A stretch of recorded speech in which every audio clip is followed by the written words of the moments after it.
Bail is basically the way that the courts make sure that you attend your court dates.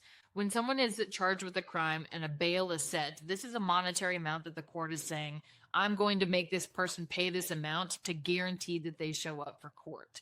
There are different types of bails or bond amounts. When you're talking about bail, you're talking about paying a certain amount of money in order to get out of jail, but that is guaranteeing your appearance in court. So this amount of money that you pay is supposed to guarantee that you show up to court, because if you don't show up to court, then you lose your money.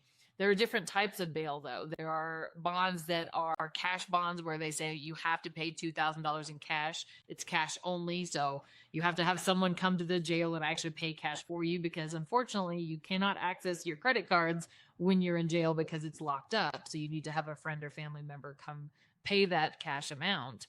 The other ways you can have it is you can have surety or property. And this is where a bail bondsman really comes into play, where you can have a bail bondsman come to the jail and say, well, I'm going to put up a surety, or they'll take property in exchange for posting your bond for you.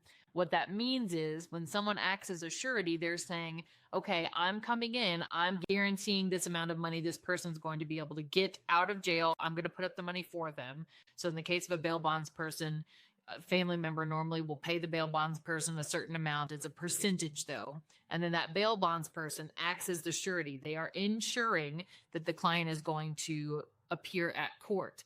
This is where that concept of bounty hunters comes in. I'm sure if you're in Colorado, you've heard of dog the bounty hunter. This is where bounty hunters are used. Bail bondsmen have to ensure that you're going to come to court because they have acted as the surety for your bond. And if you don't show up, they will sick a bounty hunter on you. These people are very highly trained individuals who will come after you. They will find you in any state and they will drag you, sometimes physically, back to court.